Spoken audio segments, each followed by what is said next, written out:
네, 오늘 함께 볼 하나님의 말씀 같이 찾아보겠습니다. 고린도전서 10장 23절부터 11장 1절까지입니다. 제가 한 성경으로 신약 275페이지쯤에 있습니다. 고린도전서 10장 23절부터 11장 1절입니다. 다 찾으신 줄 알고 한 절씩 교도하고 마지막 합독하겠습니다. 제가 먼저 23절 읽겠습니다. 모든 것이 가하나 모든 것이 유익한 것은 아니요 모든 것이 가하나 모든 것이 덕을 세우는 것은 아니니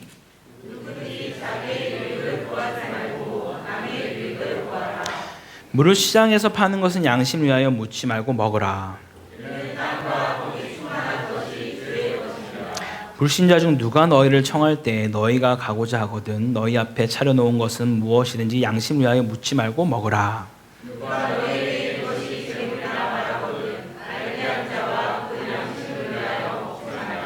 내가 말한 양심은 너희의 것이 아니요 남의 것이니 어찌하여 내 자유가 남의 양심으로 말미암아 판단을 받으리요.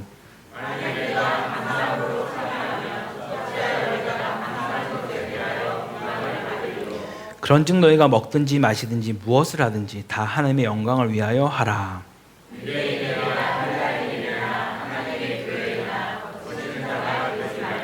나와 같이 모든 일에 모든 사람을 기쁘게 하여 자신의 유익을 구하지 아니하고 많은 사람의 유익을 구하여 그들로 구원을 받게 하라.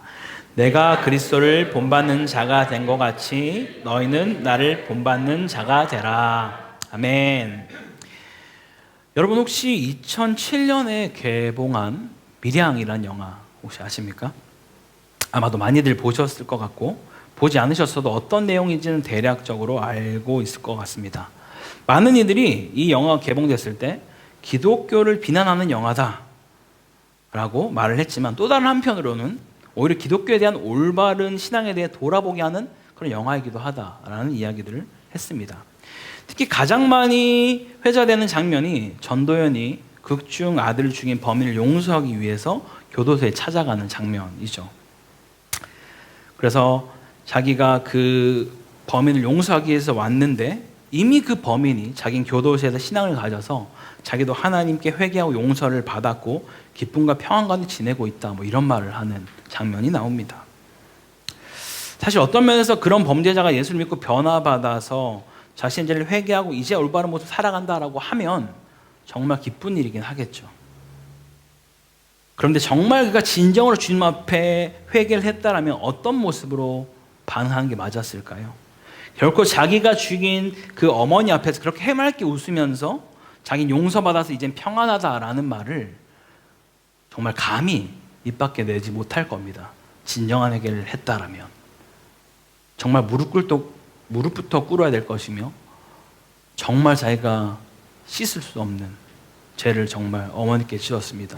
울며 사죄하며 정말 손이 달 없을 정도로 사죄해도 부족할지도 모르겠습니다.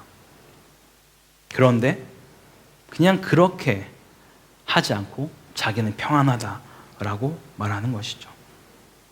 정말 그가 회개했다면 자신이 할 수 있는 최선을 다해 지금도 고통과 아픔 속에 살아가고 있는 그 피해자에게 진심으로 사과하고 용서를 구하는 게 먼저일 것 같습니다.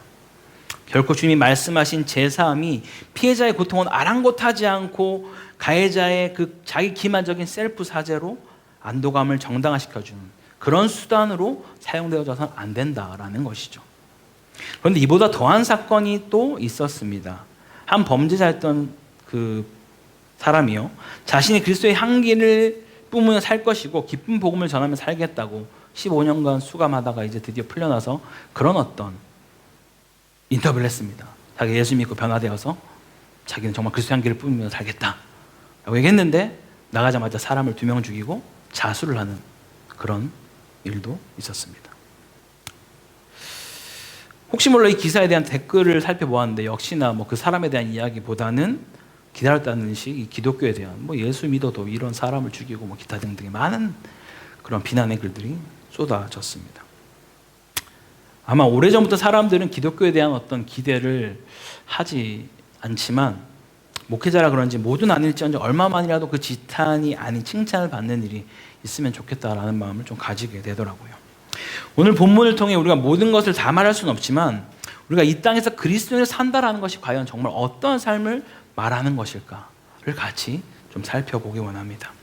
본문 들어가기 앞서 갈라디 고린도 전서에 대해서 개관을 살펴보겠습니다. 먼저 이 편지는 저자는 바울입니다.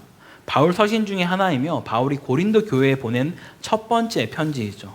왜 바울이 고린도 교회에 편지를 보냈는지 이 고린도라는 지역의 특수성을 우리가 알고 보면 왜 이런 내용을 썼는지 우리는 알아볼 수 있습니다. 고린도는 중요한 국제무역 요충지 중에 하나로 알려져 있습니다. 동서간에 있는 아주 중요한 위치에 있었던 것이죠. 뿐만 아니라 그리스 북부와 남부의 연결점이 되기도 했던 지역이기 때문에 이 모든 것을 정확히 보면 이 고린도는 동서와 남북이 교차하는 명실상부 상업과 무역의 요충지가 바로 이 고린도라는 지역이었습니다. 그러다 보니 그 도시엔 모든 것들이 다 밀집되어지고 집결되어진 곳인 거죠. 종교 혼합주의가 있었고요. 도덕적으로 윤리적으로 엄청 타락했던 도시가 바로 고린도라는 지역이었습니다. 이런 환경에서 성장하게 된 이방인 교인들은 생각보다 이 교회 안으로 밖의 문화와 사상들을 가지고 와서 많은 문제들을 일으켰습니다. 그래서 이 책은 그들 안에 왜곡된 교리를 올바르게 잡기 위해서 쓰여진 책이 바로 이 책이고 교회에서 실생활 문제를 많이 다룬 서신이기도 한 것이 바로 이 고린도 전후서입니다. 물론 초대교회의 모습이 어땠는지도 살펴볼 수 있는 책이기도 한 것이죠. 그러면서 오늘날 이 땅에 살아가는 우리가 교회에서 동일하게 해야 할 것과 하지 말아야 할 것, 그리스도를 산다는 것이 무엇인지를 알려주는 책이 이 바로 고린도 전후서이기도 한 것이죠. 8장부터 오늘 함께 읽은 10장까지 내용은 조금씩은 다르지만 크게 한 가지 주제인 우상숭배의 제물을 먹는 것에 관해서 계속해서 다루고 있습니다. 좀 다른 여러 가지 관점을 가지고 이야기를 하고 있는 것이죠. 쭉 대조되는 두 가지가 있다면 그것은 바로 지식과 사랑인 것입니다. 옳고 그르냐가 전부가 아니라 어느 것이 유익하냐라는 것이 이 문제를 푸는 것의 가장 핵심인 것을 우리는 볼 수 있습니다. 이런 내용을 바탕으로 오늘 10장의 내용을 함께 살펴보겠습니다. 먼저 말씀하고 있는 것은 신자에게 주어진 자유에 대해서 우리는 생각해 보아야 합니다. 분명 우리에게 우상 제물을 먹을 지식과 자유와 권리가 우리에게 있습니다. 그러나 연약한 형제들을 위해 또 아직도 우상이 무엇인지 제대로 분별하지 못하는 불신자들을 위해 우리의 자유를 절제해야 한다라고 성경은 가르치는 것이죠. 우리에게 말하면 제사 음식 먹어도 되나요? 이걸 묻는 겁니다. 그래서 본문 우리에게 모든 것이 가하지만 모든 것이 유익한 것은 아니요, 모든 것이 가하나 모든 것이 덕을 세우는 것은 아니라고 말하며 자기의 유익을 구하지 않고 남의 유익을 구하라라고 우리에게 권면하고 있는 것이죠. 그렇게 우린 시장에서 파는 것이 있다면 양심을 위해 묻지 말고 그냥 먹으라고 말합니다. 그때 당시에는 정말 신전에 바쳐진 음식을 시장에서 팔았거든요. 근데 거기에 가서 이거 제사에 바쳐진 음식 아니에요? 전 그럼 안 먹습니다 라고 말하지 말고 그냥 먹어도 괜찮다라고 지금 바울이 이야기하는 거예요. 26절에서 또 말씀하기를 땅과 거기에 가득 찬 것이 주님의 것이기 때문이다 라고 또 이유를 설명하죠. 이것은 시편 24편 1절을 인용한 말씀인데요. 보통 이 표현은 유대인들이 식사를 할 때 아주 즐겨 사용하는 기도문, 감사문입니다. 유대인들이 쓴 이 표현은 바울이 오늘 본문에서 사용한 것과 조금은 다른 의미입니다. 유대인들이 절대 빠질 수 없는 사상이 뭡니까? 선민사상. 우리가 택한 백성이다. 우리만 구원받는다라는 그 생각이 그들 가운데 있다라는 것이죠. 그래서 선택받은 우리가 하나님의 백성이기 때문에 우리가 심지 않았지만 먹을 수 있고 짓지 않았지만 집에 살 수 있다라고 여긴다라는 것이죠. 우리를 선택한 그 하나님이 온 만물의 주인이기에 이 모든 것이 우리의 것이다라고 여기는 것이 그들의 기도문의 내용입니다. 근데 바울은 좀 다르게 적용하고 있어요. 정말 말 그대로 이 땅을 만드시고 식물을 자라게 하시고 모든 생명체의 근원이신 주님이 있기에 설령 그 우상 제물이 할지라도 모든 것이 주님 것이기에 상관없이 먹으라 라고 말씀하고 있다는 거예요. 이런 우리의 행동이 남으로 하여금 다른 어떤 신을 인정하는 것처럼 오해를 하는 것이 아니라면 이 모든 것은 주로부터 온 것이기에 우리는 이것을 먹을 수 있는 자유가 있다라고 말하는 것이죠. 이런 자유에 대해서 좀 더 분명하게 요한복음 15장 7절은 이렇게 말합니다. 우리 옆에 화면 함께 보고 읽겠습니다. 시작. 너희가 내 안에 거하고 내 말이 너희 안에 거하면 무엇이든지 원하는 대로 구하라. 그리하면 이루리라. 아멘. 여기에서 무엇이든지 원하는 대로라는 것은 더 이상 우리가 죄의 종이 아니기에 죄를 욕심내지 않는 하나님의 자녀가 되었음을 말해주고 있는 것입니다. 또한 성령께서 우리 안에 계시고 하나님의 은혜와 보호하심과 거룩이 우리를 주장하고 있기 때문에 우린 더 이상 이 절제와 금지를 받을 필요가 없는 자유가 생겼다라고 말하는 것이죠. 바로 이것이 중생한 자, 회심한 자에게 있는 자유함이다 라고 성경은 말합니다.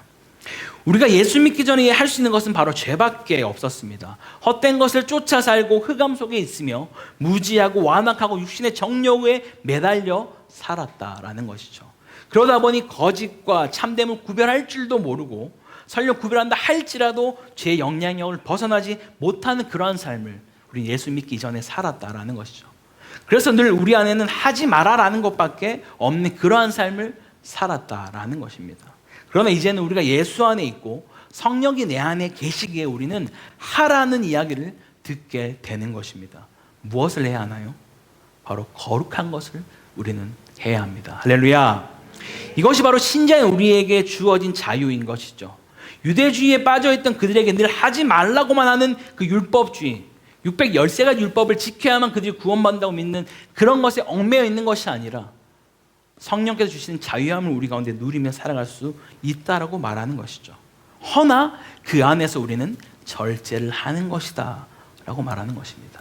무엇이든지 할 수 있지만 남의 유익을 구하고 덕을 세우기 위해서 우리는 우리의 것을 절제할 수 있다는 거예요. 다시요. 우린 무엇이든지 할 수 있지만 남의 유익을 구하고 덕을 세우기 위해서 우리는 우리의 것을 절제할 수 있다라는 것입니다. 예전에 나는 죄를 짓지 않기 위해 매번 절제가 필요했다라면 이제는 우리가 가진 것을 키워내고 진정한 자유를 누리기 위해서 우리 안에 절제가 필요하다라는 것입니다. 이것이 바로 신자인 우리가 살아가는 방법인 줄 믿습니다. 결코 이것을 이상한 종교처럼 오해해서 이제 나는 구원받았으니 절대 구원이 취소되지 않으니까 내 마음대로 살아도 된다. 뭐 그냥 죄도 음란도 살인도 괜찮다고 말하며 살아갈 수 없다라는 거예요. 단연코 그런 자는 복음을 모르는 자임이 분명하다라는 것이죠. 우리는 오늘의 말씀처럼 유대인에게나 헬라인에게나 교회의 모든 공동체, 즉 그 어느 누구에게도 거치는 사람, 걸림돌이 되지 않기를 간절히 소망합니다. 오히려 우리가 누리는 자유와 절제를 통해 유익을 구하게 되고 덕을 세우게 되어서 그들을 기쁘게 할 뿐만 아니라 그들의 영혼까지 구원의 길로 인도하는 우리 모두가 되기를 간절히 축원합니다. 이어서 우리는 이 땅에서 먹든지 마시든지 무엇을 하든지 다 하나님의 영광을 위해서 하라라고 말하죠. 이 말씀은 우리가 너무 잘 알고 있는 말씀입니다. 또한 소유리 문답 107항 중에서 가장 첫 번째 질문이 무엇입니까? 사람의 가장 크고 우선되는 목적이 무엇입니까? 라고 물었을 때 그 답이 하나님께 영광을 돌리고 하나님을 영원토록 기쁘시게 해드리는 일입니다 라고 답을 하는 것이죠. 다시 말하면 인간이 지음받은 가장 큰 목적은 하나님께 영광 돌리는 삶을 사는 것이다 라고 말하고 있는 것입니다. 그렇다면 우리가 영광 돌리는 삶을 살아야 되는데 어떤 것이 영광 돌리는 삶을 살아가는 것일까요?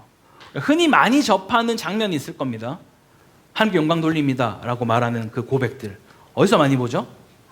그렇죠. 시상식. 연말 시상식에 연예인들이 나와서 그 얘기를 참 많이 합니다. 대단한 거죠. 그것도 감사한 일이 맞습니다. 다른 거 어떤 것보다도 가장 먼저 하나님께 영광 돌립니다 라고 시작하고 이렇게 멘트를 하잖아요. 그것도 대단한 거 맞습니다. 보통 우리에게도 어떤 일이 있습니까? 보통 좋은 일이 있거나 기쁜 일이 있을 때 하나님께 영광 돌립니다 라는 표현을 할 때가 많습니다. 자, 그렇다면 정말 이렇게 해야지만 영광 돌릴 수 있는 일이라면 상을 받지 못하는 그런 연예인이나 나에게 좀 최근에 좋은 일이 없었던 사람이라면 우리는 영광 아무도 돌릴 수 없는 걸까요? 그렇지 않다라는 거죠. 우리가 하나님께 영광을 돌린다라는 것은요, 하나님의 하나님 되심을 드러내는 그 일, 그 삶으로 살아내는 것이 바로 영광 돌리는 것인 줄 믿습니다. 그 일을 가장 많이 하신 분이 2000년 전 이 땅에 오신 예수 그리스도께서 그 일을 참 많이 하셨고 이제는 그분을 따른 우리가 그 일을 해야만 하는 것이죠. 하나님을 경외하고 사랑할 때 우리는 그분의 영광을 드러낼 수 있습니다. 그럼 여기서 우리가 결국 하나님을 경외하고 사랑한다라는 것은 무엇을 말하는 것일까요? 성경 우리에게 이렇게 말씀합니다. 요한복음 14장 21절 같이 한번 읽겠습니다. 시작.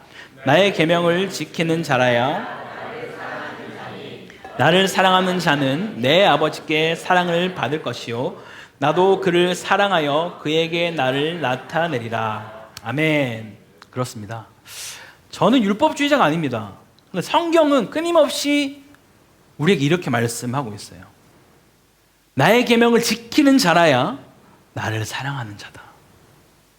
너희가 나를 사랑한다라고 말하면서 성경대로 살지 않는 건 어느 한쪽은 거짓말이야 라고 말하는 것이죠. 우리가 주의 말씀을 순종함으로 그 삶을 살아내는 것, 그것이 주님을 사랑하는 것이요 하나님께 영광 돌리는 것인 줄 믿습니다. 여러분, 주님을 사랑하는 자에게 진리의 말씀은 결코 억압이나 부담이 아닙니다. 그 진리가 우리를 자유케 하는 것이죠. 우리가 어떤 게임이나 뭔가를 참여할 때 우리가 정말 나를 지킬 수 있는 그것을 알고 내가 그것에 참여한다면 그것이 나를 자유케 하는 것이죠. 오히려 그것이 없다면 내가 더 그릇된 길로, 사망의 길로 갈 수 있기 때문입니다. 내가 예수를 믿지 않고 주님을 사랑하지 않을 때는 당연히 이것이 우리에게 굴레요 억압일 것입니다. 뭔가 나에게 다 하지 말라고 말하는 것처럼 느껴질 거예요. 하지만 주님이 내 안에 계시고 성령께서 내 삶을 인도하시면 더 이상 그 진리가 나에게 하지 말라라고 하는 것이 아니라 어떻게 내가 가장 내 삶 가운데 좋은 길로 가는지를 안내하는 나의 표지판이 되어진다라는 것이죠. 믿으십니까? 이 말씀이 나를 살게 하며 바른 길을 가게 하고 내가 있어야 할 그 위치가 어딘지를 말씀해주고 무엇보다 하나님께 영광 돌리는 삶을 살게 할 줄 믿습니다. 이렇게 우리의 삶 속에서 매 순간 무엇을 하든 그 모든 것이 하나님께 영광 돌리는 삶을 살아가는 우리 모두가 되기를 간절히 축복합니다. 마지막으로 우리가 이 땅에서 그리스도를 살아갈 때 마땅히 살아내야 하며 고백해야 하는 것이 있다면 바로 11장 1절의 고백인데요. 한번 함께 읽어보겠습니다. 시작. 내가 그리스도를 본받는 자가 된 것 같이 너희는 나를 본받는 자가 되라. 아멘. 정말 그리스도인으로서 가장 혹은 목회자로서 가장 하고 싶은 말이 아닐까 싶습니다. 특히 자녀에게. 우리가 그리스도를 본받는 자 된 것처럼 너희가 나를 본받으라. 예수 믿는 사람이라면 정말 한 번쯤은 지속적으로 이 말을 할 수 있어야 되지 않을까요? 사람들이 날 보면서 너가 예수 믿으면 내가 하나님이다 이런 말 듣는 게 아니라 정말 너가 예수 믿는 그 예수님 나도 믿고 싶다. 너처럼 살아가는 게 진짜 크리스찬이구나 라는 이야기 드려야 되지 않겠습니까? 물론 여기에서 이 말은 바울을 본받는다는 것이 바울을 자기를 본받으라 라는 이 말보다는 자기가 본받은 그리스도를 본받자라는 말의 의미가 더 강하겠죠. 하지만 도대체 어떤 것을 본받으라 얘기했는지 우리 같이 한번 살펴볼까요? 고린도전서 9장 19, 23절인데요. 이것만 마지막 함께 같이 읽어보도록 하겠습니다. 우리 교독해서 읽겠습니다. 제가 먼저 19절 읽도록 하겠습니다. 내가 모든 사람에게서 자유로우나 스스로 모든 사람에게 종이 된 것은 더 많은 사람을 얻고자 함이라.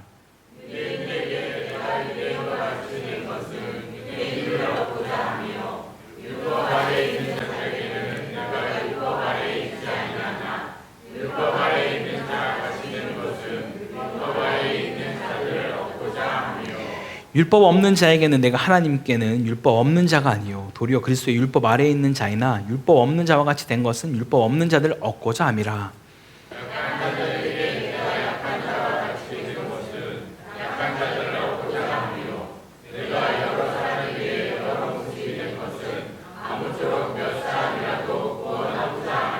함께 읽겠습니다. 내가 복음을 위하여 모든 것을 행함은 복음에 참여하고자 함이라. 아멘. 이 말은 다른 말이 아닙니다. 내가 유대인에게 갈 때는 유대인처럼, 이방인에게 갈 때는 이방인처럼, 약한 자에게 약한 사람처럼 가서 내가 그들을 전도하겠다라는 거예요. 그들의 언어로, 그들의 문화로 내가 다가가겠다라는 겁니다. 많은 선교사님들이 그렇게 선교지에 찾아가셨어요. 중국에서는 변발을 하고 찾아갔고요. 우리나라에서는 오셔서 처음에는 정장을 입고 왔지만 한복을 입으시고 그들의 눈높이에 맞춰서 그들의 문화로, 그들의 언어로 다가가기 시작한 거죠. 그렇게 하는 것을 우리에게 필요하다. 이렇게 할 때 우리가 가장 필요한 것이 뭐냐 하면 그들을 사랑하는 마음이 있어야 됩니다. 그런 마음 없이는 우리가 도무지 그렇게 그 높이로 나를 낮출 수가 없어요. 제가 지금까지는 단기 선교를 가기만 했었는데요. 단기 선교 갈 때 가장 중요한 것 중에 하나가 그 마음의 태도거든요. 불쌍한 사람들, 도움 줘야 될 사람들 라는 생각으로 가게 되면 정말 동정하게 되거든요. 그 마음을 경계하라고 끊임없이 가르칩니다. 아이들에게, 선생님들에게. 우리가 동일하게 그들의 눈높이와 그들의 문화, 그들의 언어로 다가가는 그러한 사랑이 우리 안에 필요하다라는 거죠. 그러한 사랑이 우리 안에 있을 때 우리는 무례히 행치 않습니다. 자랑하지 않고요. 자기의 유익을 구하지 않습니다. 그러므로 사랑이 우리 안에 있을 때는 우리에게 주어진 자유와 이 자유를 절제하는 그 예의를 갖추게 된다라는 거예요. 그렇게 예의를 갖출 때 우리는 상대방을 존중하게 됩니다. 왜요? 그도 하나님이 지은 생명이고 신묘막측한 자이기 때문에 그를 존중하고 나보다 남을 낮게 여길 줄 아는 그런 자가 될 수 있다라는 것이죠. 그가 비록 나와는 맞지 않고 못된 사람처럼 보인다 할지라도 우리가 심판하지 않는 것이죠. 나와 맞지 않는다고 해서 남이 틀렸다거나 고치려 하지 않고 절제와 예의를 갖추며 사랑으로 감싸주는 것이 바로 저와 여러분이 해야 할 그리스도인의 참된 모습인 줄 믿습니다. 사랑하는 성도 여러분, 오늘 우리는 이 땅에서 우리가 그리스도인으로 살아갈 때 과연 어떠한 모습으로 살아야만 하는지를 살펴보았습니다. 무엇이든 할 수 있는 자유가 우리에게 있지만 기꺼이 절제하며 남에게 유익이 되고 덕을 세우는 자가 되기를 소망합니다. 또한 우리가 무엇을 하든 하나님의 영광을 위해 하는 자가 되어서 하나님을 경외하고 주를 사랑함으로 우리의 삶을 통해 주님의 영광이 드러나는 그러한 삶을 살아내기를 소망합니다. 그래서 우리 주변의 이웃들과 가족들에게 바울의 이 고백처럼 내가 그리스도를 본받은 것처럼 너희는 나를 본받으라 라고 그렇게 복음을 선포하며 구원의 길을 인도할 수 있는 우리 모두가 될 수 있기를 주님으로 간절히 축원합니다. 우리 함께 같이 기도하겠습니다. 우리 말씀을 기억하면서 하나님, 이 땅에서 그리스도를 산다는 것이 무엇인지 우리에게 말씀해 주시니 감사합니다. 다른 그 어떤 원리와 원칙이 아니라 성경에서 말하는 대로 우리가 살기 원합니다. 주님, 우리가 무엇인지 할 수 있는 자유가 우리에게 있지만 기꺼이 절제하며 나에게 유익이 되는 것이 아니라 남에게 유익이 되며 덕을 세우는 자가 되기를 소망합니다. 주님, 그래서 우리의 모든 행실을 통하여 하나님만 영광 받으시는 그 삶을 살아냄으로써 우리 가족들에게, 우리 동료들에게, 많은 이웃들에게 열방 가운데 내가 그리스도를 본받는 것처럼 너희가 나를 본받으라고 말하며 복음을 선포할 수 있는 복된 인생을 우리를 인도해달라고 그렇게 주님께 간절히 기도 나가겠습니다. 기도합니다. 하나님 아버지 감사합니다. 아버지 이 시간 아버지 너희 말씀을 통하여서 우리에게 말씀해 주시니 감사합니다. 주님, 오늘 이 고린도전서 말씀을 통하여 그리스도인으로 살아가는 것이 어떤 것인지를 살펴보았습니다. 아버지, 정말 거짓된 맹세와 거짓된 회심으로 정말 전혀 주님과 상관없는 삶을 살아가는 그런 자가 아니라 정말 내가 그리스도를 믿음으로 내 삶 가운데 이제는 내가 죽고 그리스도가 거하시는 삶을 살아간다면 주님, 내가 무엇인지 할 수 있지만 우리에게 자유가 주어져 있지만 기꺼이 절제하며 남의 유익을 구하고 덕을 세우는 자로 살아가는 소망합니다. 아버지, 그래서 우리가 무엇을 하든 하나님의 영광을 위해 살아가는 자가 되게 하여 주시고 하나님을 경외하고 주를 사랑함으로써 우리의 삶을 통하여 주의 영광이 온전히 드러날 수 있는 복된 인생으로 인도하여 주시옵소서. 그래서 우리 주변의 이웃들 가운데, 우리의 가족 가운데, 우리의 모든 동료들 가운데 기꺼이 그들 가운데 말하기를 내가 그리스도를 본받은 것처럼, 내가 예수를 믿는 것처럼 너희도 예수를 믿어서 구원을 받으라고 능히 말할 수 있는 복된 인생으로 우리의 삶을 인도하여 주시옵소서. 아버지, 우리의 삶 가운데 아버지 날마다 자정하여 주시고 정말 땅끝까지 이르러 주의 증인된 삶으로 살아갈 수 있도록 우리 붙드시고 인도하여 주시옵소서. 그렇게 주님 우리의 삶을 온전히 주님께 맡겨드립니다. 주님 다스려 주시고 통치하시고 인도하여 주시고 믿고 나아가오니 주여, 우리 여기 있는 모든 자들이 주의 다스림 가운데 거할 수 있도록 도우시고 인도하여 주시옵소서. 아버지 하나님 찬양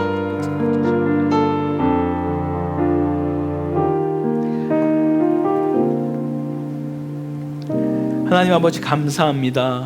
오늘도 우리가 주의 말씀 앞에 나와서 말씀을 듣고 나눌 수 있는 은혜 주심에 감사드립니다. 주님, 이 말씀이 한 귀로 들어와서 한 귀로 나가는 것이 아니라 우리의 마음판에 새겨져서 그 말씀으로 살아가는 자가 되게 하여 주시옵소서. 주를 사랑하는 자는 나의 계명을 지키는 자라 말씀하셨사오니 주님, 우리가 무엇인지 할 수 있지만 주께서 말씀하셨기에 덕을 세우고 남의 유익을 구하는 자로 내 삶을 절제할 수 있는 자로 살아가게 하여 주시옵소서. 지금 그래서 우리가 무엇을 하든 나의 삶을 통하여 온전히 주님의 영광만이 드러날 수 있는 하나님의 하나님 되심을 나타낼 수 있는 그런 복된 인생으로 우리의 삶을 인도하여 주시옵소서. 그래서 우리의 삶을 통하여 주변의 이웃들과 가족과 모든 친구와 동료들에게 기꺼이 내가 그리스도를 본받는 것처럼, 내가 예수 그리스도를 믿는 것처럼 너희가 나를 본받고 예수를 믿어 평강 가운데, 구원의 자리 가운데 이르라고 말할 수 있는 복된 인생으로 우리의 삶에 인도하여 주시옵소서. 그렇게를 붙드시고 날마다 인도해 주께 감사드리며 이 모든 것 살아계신 예수 그리스도 이름으로 기도드립니다. 아멘.